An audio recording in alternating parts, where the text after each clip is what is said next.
I'm Lawrence Francis, host of Interpreting Wine, welcoming you to the South Africa Winemaker special series. Across these 4 episodes, recorded in February 2023, we'll be exploring the modern South Africa scene in the company of 4 producers, reflecting the up-to-date realities of winemaking in the country, with guests chosen to reflect a range of locations, production scales, and philosophies. Undoubtedly the most up-to-date exploration of South African wine, available anywhere in podcast format. Subscribe to be alerted when new series episodes go live. We continue the series today in the company of Alex Starey of Keermont Vineyards. We hear Alex's origin story and he takes us into Keermont's history, before talking collaborative culture in South African winemaking. Alex reflects on previous harvest interns and adaptations that they brought. We take a Keermont virtual tour, go on a geological deep dive, before talking viticultural philosophy, illustrated by some very unique local examples and challenges, before closing with their winemaking approach and discussing the UK export market. Enjoy. I actually grew up very close to Keermont. I grew up just down the road. It's about 5 minutes down the road. My dad was a farmer. We farmed grapes, wine grapes, and we farmed a lot of plums and citrus and various other types of fruit. And we used to take all of that down to the local cooperative, including milk as well from our dairy and everything. And one of the products was taking wine grapes down the road to various wineries in the area.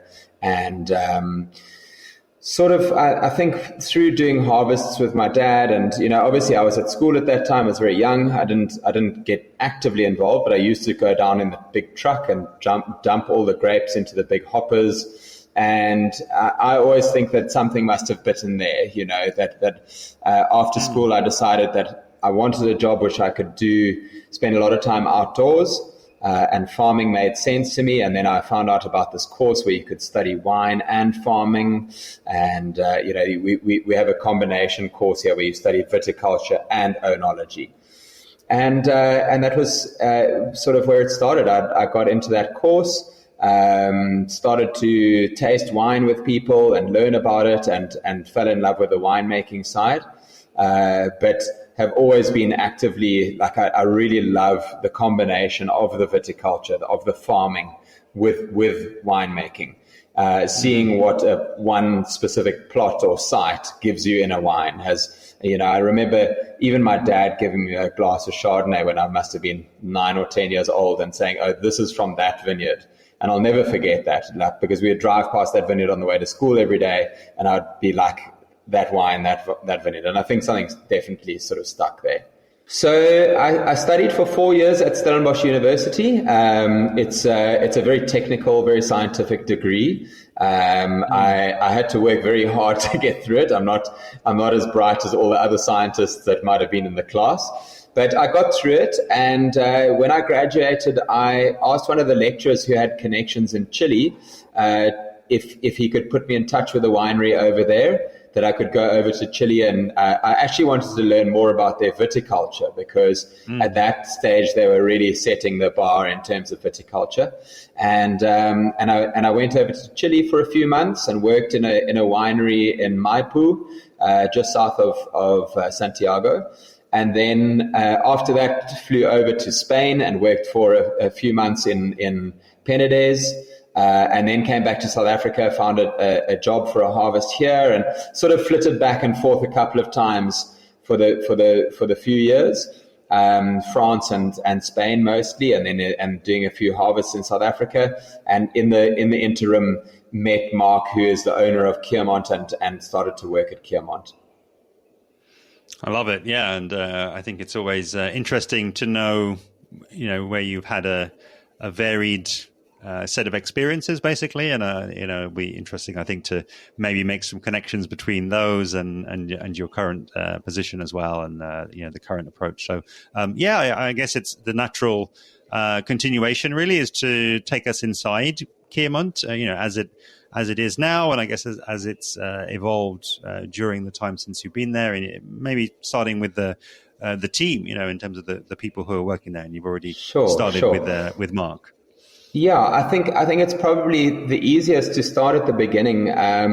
When I started at Keermont, Mark, who's the owner, had just bought the farm.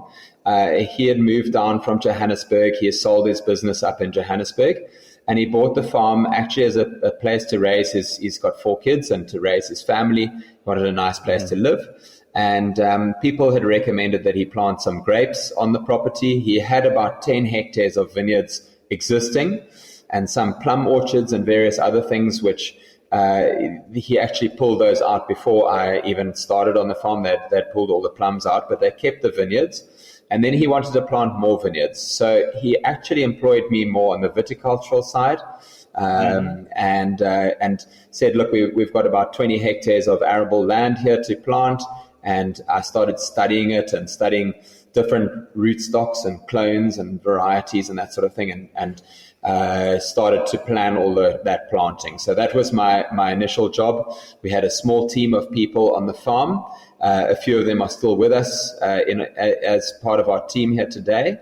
And over the years, sort of built that team up a little bit, but predominantly focused on farming those existing 10 hectares and planting another 20.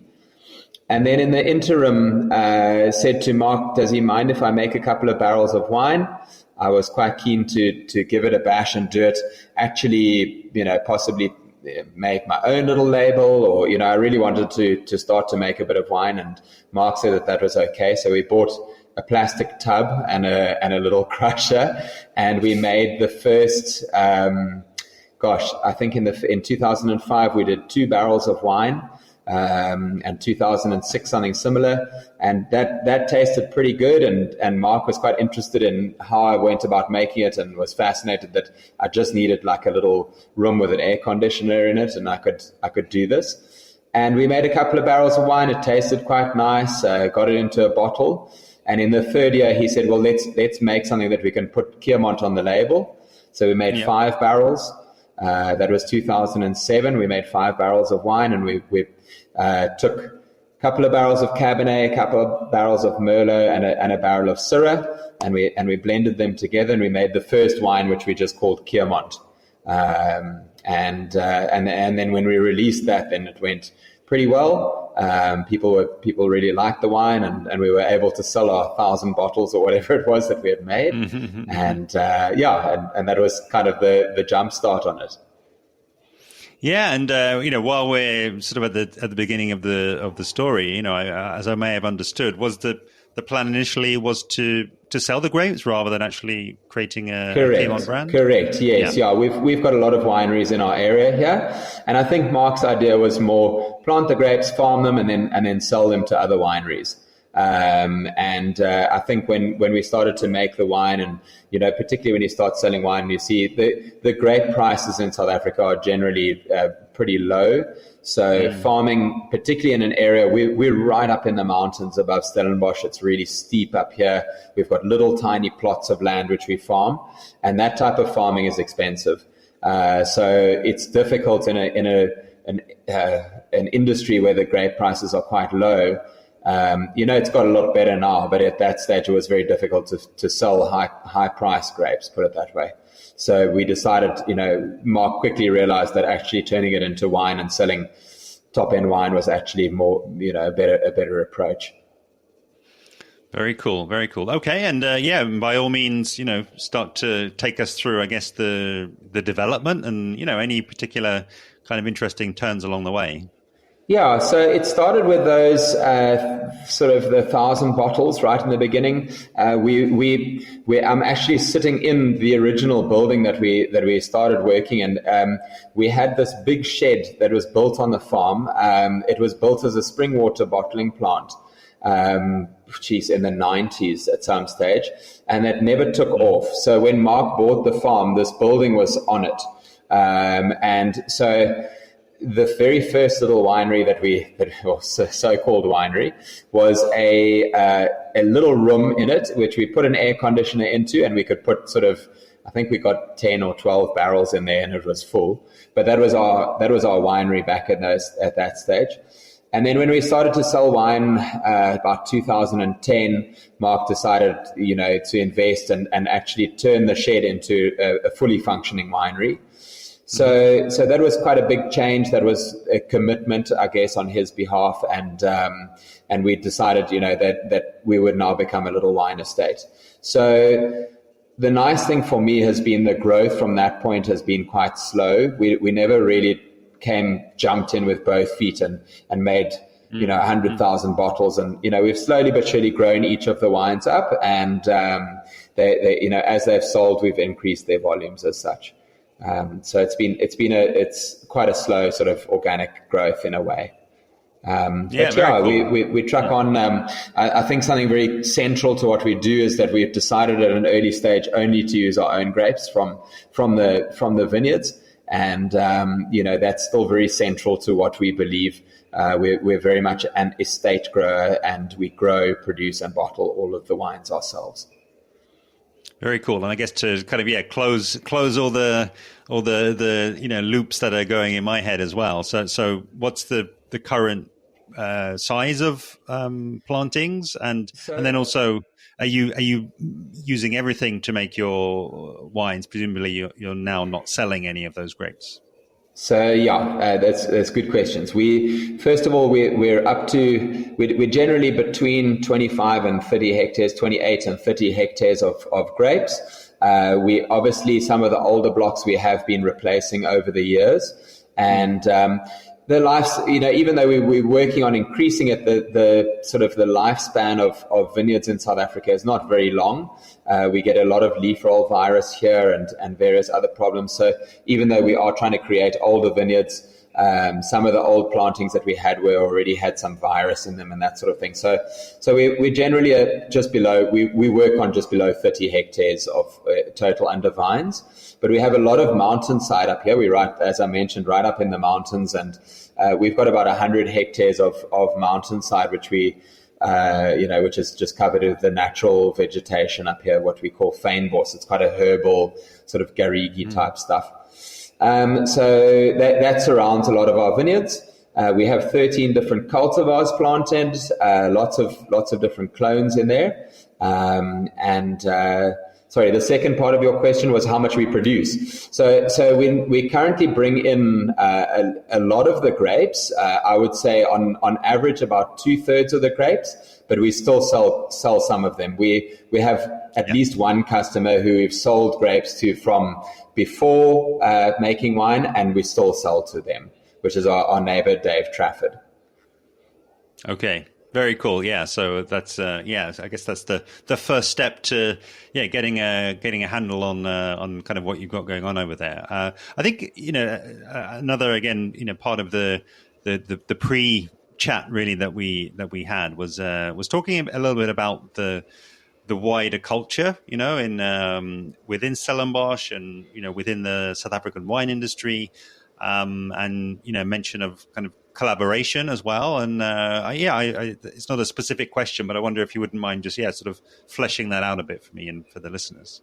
Sure. I think the collaboration is something which I found to be quite special about the South African wine industry.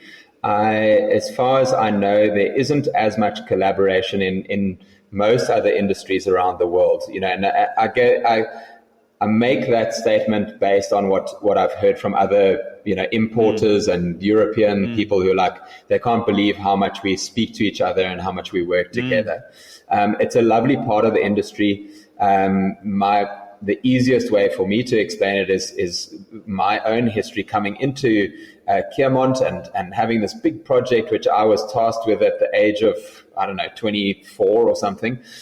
and contacting lots of experienced winemakers in the area and further afield and saying, look, I really like your Cabernet. What clones do you use? What rootstocks do you use? And that sort of thing. And I'll never forget, a guy like Adi Badenhorst, who makes his own wine here.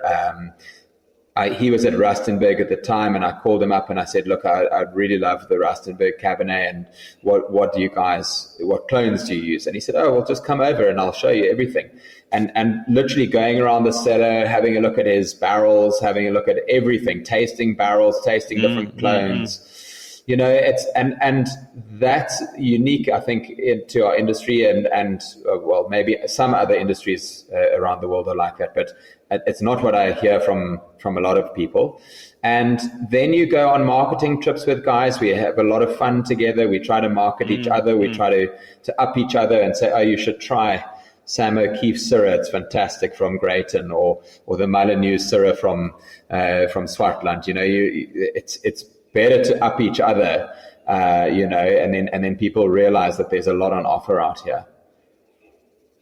Very cool. Yeah. And I think, again, given the time of year that we're at, relative to harvest as well, could you also say something about, I guess, over time and maybe even for this year, what does that look like in terms of getting harvest interns in and, offering apprenticeships to people to come and learn?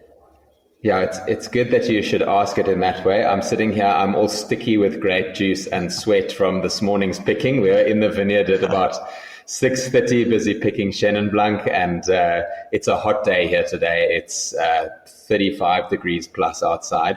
So I'm quite happy to be sitting in the barrel cellar where it's nice and cool, cooling off a bit.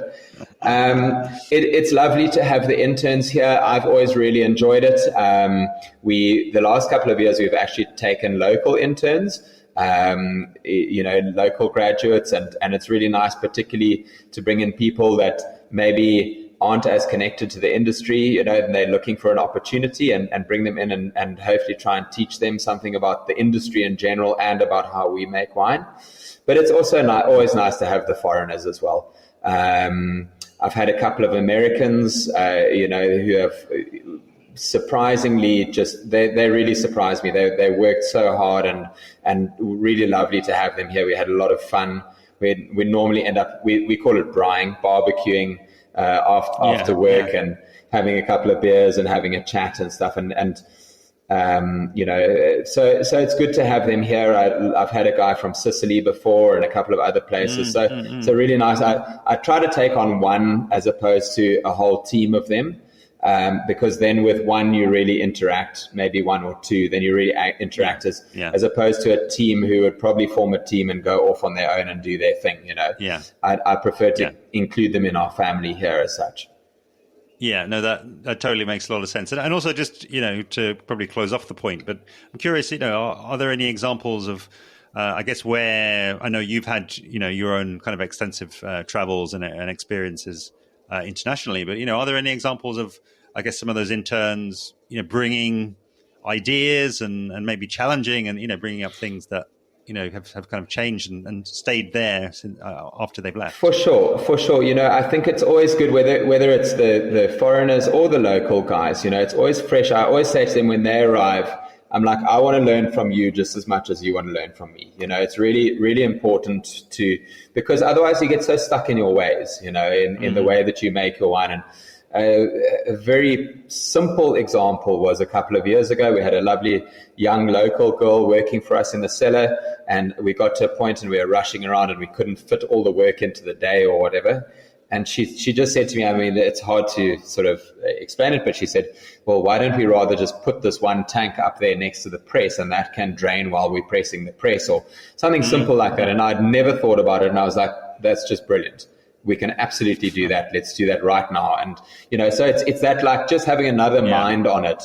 And often I think somebody questioning what you're doing and why you're doing it is very refreshing, because you have to explain yourself then. You have to say, oh, well, we do it like this because we believe this, or, and that's good for your brain as well, as opposed to just doing things because that's the way that you've always done them. Yeah. No, I love it, and I think it's a great example because it's often those little tweaks and adjustments that can really multiply over time, isn't it? And really make a big difference. Yeah, I remember going over to I worked in Côte Rôtie for a guy called Stéphane Augier over there, and he said to me, "Have you ever done like wild yeast fermentation?" And I said to him, with the cellar that I've been working in South Africa, and Keermont, we've never inoculated anything. It's all wild yeast. And I'd already been at Keermont for a couple of years, and I'd worked at another cellar. And I said to him, and he was like, do you think we can give it a bash? And I think that vintage, we ended up wild yeast fermenting all of his wine, And it's just lovely just to have that, like somebody else saying, you can do that, you can give that a bash, or why don't we try this? Or, it's very refreshing. Very cool. So one thing I'll invite you to do actually, Alex, is to kind of take us back from your now cool location where you are hiding from that 35-degree sun. Actually, back up, back into the sun, back into the fresh air, and to basically orientate us to those 29 hectares that you've already introduced us to. Sure. I think that it's going to be a really interesting visual to share. Maybe starting at the kind of what I call the drone's eye view. Where you're kind of giving, I guess, a sense of that 29 hectares in its place, but then also what's it like to be stood there on the ground? So the easiest way to explain Keermont is that we're at the top of a valley. We're up in the mountains above Stellenbosch. Two mountains basically meet on the farm. The one is the Stellenbosch mountain, and if you're driving up the valley into Keermont, the Stellenbosch mountain would be on your left, and the Helderberg, which is our other mountain, would be on your right. And they meet where we farm. So you're driving up into this valley along the river basically, and the vineyards are on the left or the right. And it's pretty steep up here. I always say to people, it's not a great place to be a jogger because you're either running like uphill or downhill. There's no flat.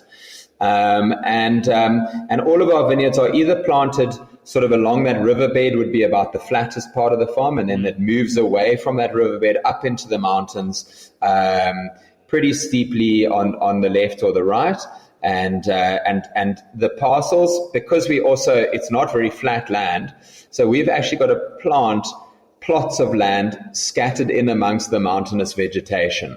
So it's we as opposed to having like a big flat block that's divided into squares, we've got these funny little plots that go up in the mountain. And if you go onto our website and have a look, you'll see it's really, they're all surrounded by this mountain vegetation, and they're more like little terraces scattered in the mountain as such.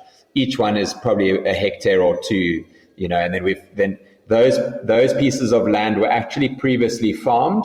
We've never plowed anything that hasn't been farmed before. So we basically took those plots and plowed them and decided what to plant on those. Okay, amazing. And then in terms of those two mountains, are you situated kind of directly in between them? Is there more on one than the other? It's a pretty even split, I think, maybe slightly more in the Helderberg, but we're a small farm. It's not like a massive space here. Pretty small farm, and we've got probably 10 hectares on the Stellenbosch mountain and 20 hectares on the other side. Or I don't actually even know what the split is between those two. Sure. Actually, it's quite funny because I've been farming here since 2005 now, and it takes a long time before you start realizing the trends of, okay, wow, that side of the farm is really different to this side of the farm for various reasons, So one of the sides, for example, is a bit cooler because the sun comes up behind the one mountain, so it's cooler in the morning. The soil moisture tends to hang on to a lot more moisture in the soil than the other side of the farm, which is a bit drier. So over time you start to learn these things about the different plots or different sites on the farm. Yeah, cool. And then just to kind of labor the point around the what's above the ground, then those 28 hectares, they are contiguous. Then they're not a sort of plots. Exactly. Yes. Yeah. Okay. Yeah. It's sort of little plots of land, all sort of separated. We've got different areas. The one area, one of our vineyards we call Topside, and then we've got High Road and Low Road, and they're all separated by tracts of this fynbos, this mountainous vegetation that we've got up here, into varying degrees. Sure. So that's then to say that the land itself is around 28 hectares, and is it possible to get a sense of how much of that is actually in grapes then? No, so 28 hectares would be the vineyards, would be the total hectarage of the vineyard plots, and we have about 150 hectares in total on the farm. A lot of it is mountainous, mountainside as such. So it's split between those two, but we work around 28, 30 hectares of vines themselves. Yeah. Okay. This is great then, because you've really set me up then for the next question, which is really around the geology, around what's going on underneath that. So yes, it's a relatively small percentage that's actually planted. So I'm sure it's therefore quite fascinating what's going on geologically. We have a lot of sort of steep areas on the farm, which are little streams coming down, ravines and things like that, which we can't plant in. So we kind of plant on the ridges between them. The mountains around here and our soils are formed out of mostly granitic material. So we're very sort of granitic soils. And that comes from two sources. I'm not a geologist. I've tried to get this answer out of so many geologists, and they get so technical that I lose track. And I'm like, okay, can you simplify it for me? The way that I understand it is that we have this overlying sandstone formation, which is called the Table Mountain Sandstone Group. If you've ever seen iconic pictures of Table Mountain in Cape Town, it's like got these layers in it. And then what happened was basically the granite intrusions pushed that up and broke it. So you've got granite pushing up from underneath, and then this broken sandstone that's above it. And it's a combination of those two things, the granite and the sandstone breaking down and weathering. So that creates our soils. Our soils are generally fairly sort of rich and loamy. We don't have a massive amount of rock structure in the soils. They're actually quite sort of, you can imagine, I always say to people if I travel, and I need to give it a good reference, if you think of like the African red dirt, it's like that red color. It's quite rich. If it's wet, it's got quite a lot of clay in it, so it becomes quite sticky. But when it's dry, it's quite loamy. It sort of breaks up quite easily. So that's basically, I think in our dry environment, I think if we had these rich soils in Europe where you have a lot of rain, I think that they may be a little bit wet, but here in South Africa with our dry climate, it suits it quite well because they hang on to the moisture during the summertime. Okay, and I'm preparing to butcher my first pronunciation of the series. So could you also say something about the water source that runs through the property, which is the Blauwklippen River? Blauwklippen, yeah, the Blauwklippen. It's actually I think officially it's Blauwklip. Blauwklip means blue rock. And the blue rock is named after the big granite boulders, like I was talking about those granite intrusions. And if you go lower down in the river, you get you can see these huge granite pieces that are sort of that the water has carved its way between. So it goes gray or blue. And obviously the Dutch, when they first got here, thought that they should call it Blauwklippen. So blue rocks. Basically, and that's basically that Blauwklippen River, which flows down through the middle of the farm, is the official geographical division between the Helderberg and the Stellenbosch Mountain.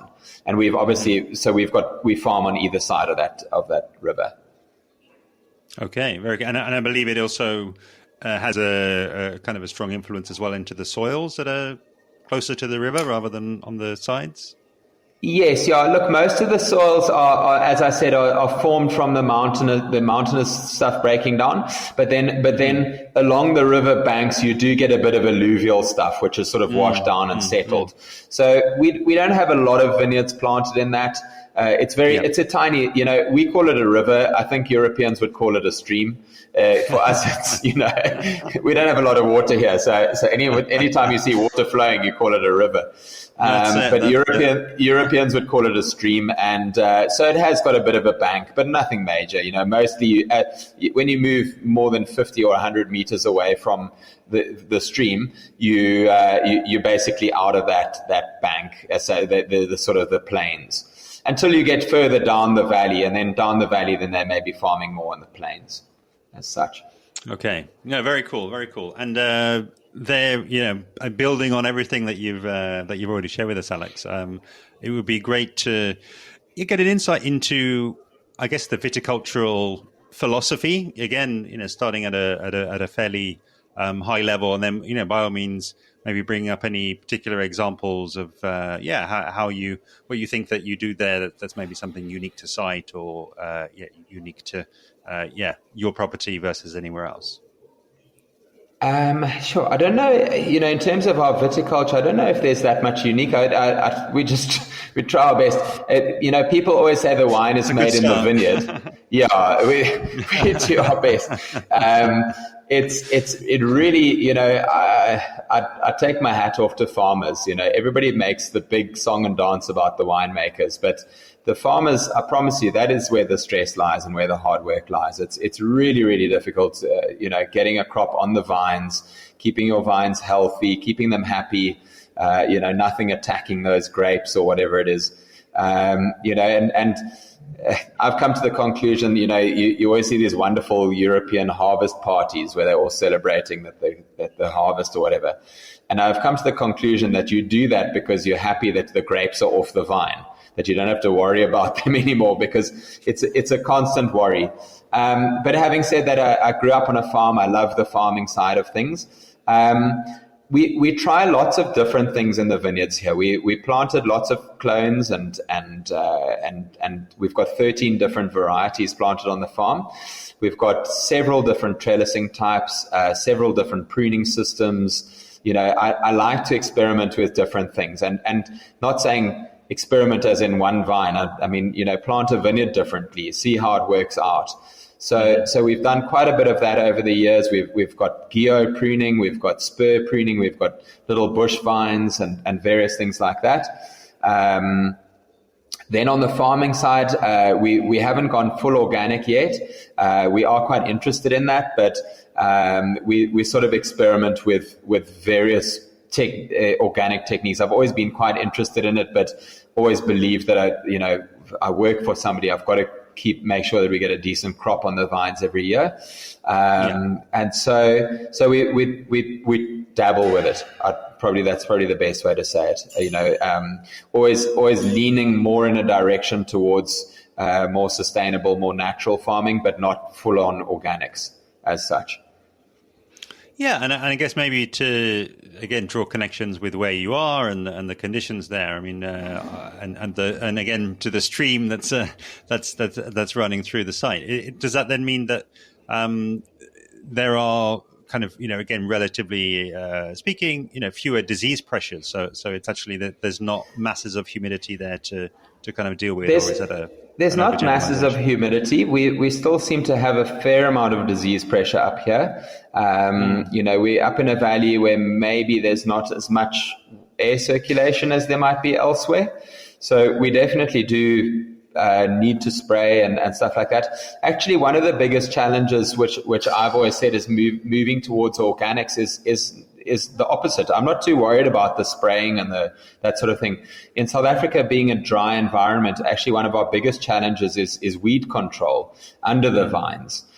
So where Europeans, possibly could mow and they get enough rain and they don't need to worry too much about it. One of our big challenges is we don't have enough water. So if you can't control the weeds and the competition in the vineyard really suffers. And that's a major challenge for us. We've experimented with a couple of techniques here. And that I've always said to people, like, if I can get that under control and get that sorted out, then actually changing my spray program is not that big a challenge. So that I'm not that worried about that side of things. So, okay. And is there anything that's kind of shows the most potential in terms of addressing the weed issue? Yeah, I would say that there's two things. The one thing which we have been experimenting with, which I think I need to keep working with it, but we're actually planting soft. So we in the springtime we plant soft vegetation underneath the vines, things like clovers and medics. And they grow during the season, and they compete with your worse off weeds. The things which are the things which you don't want there. So you have all these clovers, and the idea is to plant enough of them that they actually dominate under the vines. And then when the summer gets too dry, they actually die off, and then there's not enough moisture for the weeds to grow after that point. So that's one thing which we've done a few hectares of, and it's working quite nicely. The other option is to mulch, which is putting down straw or wood chips or something like that. We've found that the straw, we've got a couple of challenges with straw. One of them, you asked about unique farming things. We have a lot of baboons up here, a lot of guinea fowl and things like that, and they tend to, if you put down straw, they'll come and scratch in it. You spend thousands of rands or dollars or whatever you want to, or however you want to equate it, putting this stuff out, and they think that that's they look for all the bugs that are underneath it. So they'll just come and they'll just move it all around throughout the vineyard and scratch it out the way. We do get quite strong winds up here from time to time, and that can also blow it away. But one of the biggest challenges is we have regular fires. Our natural vegetation up here needs to burn every sort of 8 to 10 years to regenerate. And having straw in the vineyard is a massive fire hazard. And we learned that at a very early stage. I started mulching a vineyard, and we lost a young vineyard at a very early stage. And we haven't really done much mulching with straw since then, but we've subsequently been working more with wood chips. So we're cutting down alien vegetation, chipping it up, and then using that around the vines, and that seems to be working quite nicely.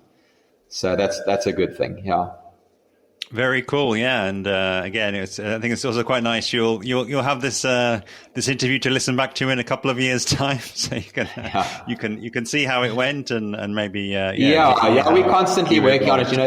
It really is an ideal to work towards organics, and we it's not only the market pressure, but you really realize when you're farming, actually, you've got to be soft on your farm. You've got to, the organic guys always say, when you walk away from your farm, it must be in a better condition than you found it, and farming hard chemicals all the time, it doesn't result in that. Your soils generally get weaker as opposed to stronger. So it's always there. It is expensive, and it is quite difficult, practically to do it, but we're working on it. Very cool. And, I've very much taken your lead, Alex, in terms of focusing on the property and focusing on the soil and, really kind of getting into that side of the conversation. But really, as we really move now towards closing, I do also want to give you the opportunity to talk about the winemaking, because, again, I'm sure that's evolved and, there's always been, I guess, learning and adaptation and evolution. So again, starting at this sort of high level, what would you say would be this, a characteristic of the Keermont philosophy when it comes to winemaking?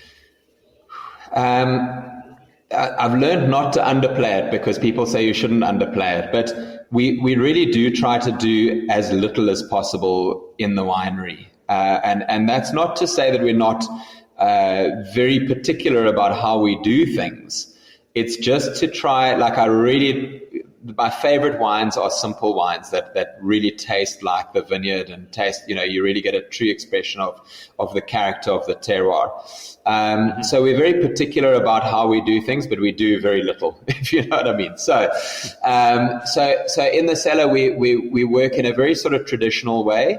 Basket presses, I keep looking out the window here because they're busy loading basket presses outside my window, so I'm busy watching that. We work with a basket press. We don't pump the wine ever. We work only with gravity. We're very gentle on our skins. We've got like little wooden plungers that we do our punch downs with. So we don't add any yeast. We don't add enzymes. We don't modify the juice in terms of, acidification or chaptalization or adding water or whatever. I like to keep it like the grapes as they come in. And then in the cellar, in terms of maturing the wines, once the wine has been made, we put everything into old barrels. I buy a few new barrels every year, but it's really a small percentage of our total. So either old barrels, we've got our first Foudre at the moment. I'd like to buy another one or two over the next few years. But yeah, just let the wines really settle for a couple of years. We bottle a lot of our wines still unfiltered. So we take them out of those barrels. We bottle everything by hand. So it's a very sort of small traditional cellar, and we try to keep things basic. And like I said, I don't want to underplay it. We're very particular about how we do things, but we don't want to do. I don't believe in wine making as such. I think the vineyard makes the wine, and my responsibility, as I see it, is to guide it through fermentation, maturation, and try to get it into a bottle in the simplest form that I can. And tasting yummy. That's the idea. Very cool. And I guess, in really closing the circle, it was just interesting to me that a couple of things really. One, that you mentioned that the UK is your number one market globally. And then also that you're kind of working with Swig in the UK and that, they're representing you very well and I guess getting the wines into the hands of people who appreciate them. So I wonder, maybe just in closing, Sure, yeah. Don't have time to talk about all the markets, but maybe talk about the UK. We went a little bit arse about face. We started making a bit of wine, and a couple of importers came to see us and started taking our wine, and we started with Swig many years ago. I think 2012 or 13 was really at an early stage in our evolution. And they came out, and at that stage they were sourcing little batches of wine from South Africa. And they said if they could, we were one of the first people that they asked from South Africa if they could represent us exclusively in the UK. And we were at such an early stage in our career, we were like really excited that somebody would actually want to import our wine into the UK. And it sort of, I must say for a long time, it sort of went along fairly steadily, but in the last few years, it's just really, they're just a great company to work with. They're fun. They're nice people. I love working with people that I like, and the guys at Swig are just like that. They're always fun. They love wine. They love finding something super interesting. And so that's what I really enjoy about them. And they've done a great job in the last few years of just really, blowing up the South African wines and getting them into the market in really good spaces and that sort of thing. So it's been really good. And they also deliver it straight to the end consumer as well, which is also, those two things hand in hand, and particularly going through COVID, that was a very strong part of their business, I think. But also they've got us into some really nice trade areas as well. So it's been a great relationship, and long may it last. I look forward to every time that they come out here. We have a lot of fun when they're here, and I love going to go see them in London as well. So just one of those really nice parts of the job, I must say. A huge thanks to today's guest, Alex Starey of Keermont Vineyards. Make sure you visit keermont.co.za, where you can learn more about the project and find their main social media handles. Please help to amplify this episode and the series as a whole by sharing the direct link, which is interpretingwine.com/506. You can find links to all episodes from the series in the description below. And of course, I'd love to have you following along with me on social media, where I'm at Interpreting Wine on Instagram and Facebook, and at Wine Podcast on Twitter. Next time on the Interpreting Wine South Africa Winemaker series in episode 507, I'll be speaking with Richard Kershaw MW of Richard Kershaw Wines. Make sure you're subscribed to be alerted when the next episode goes live. See you then.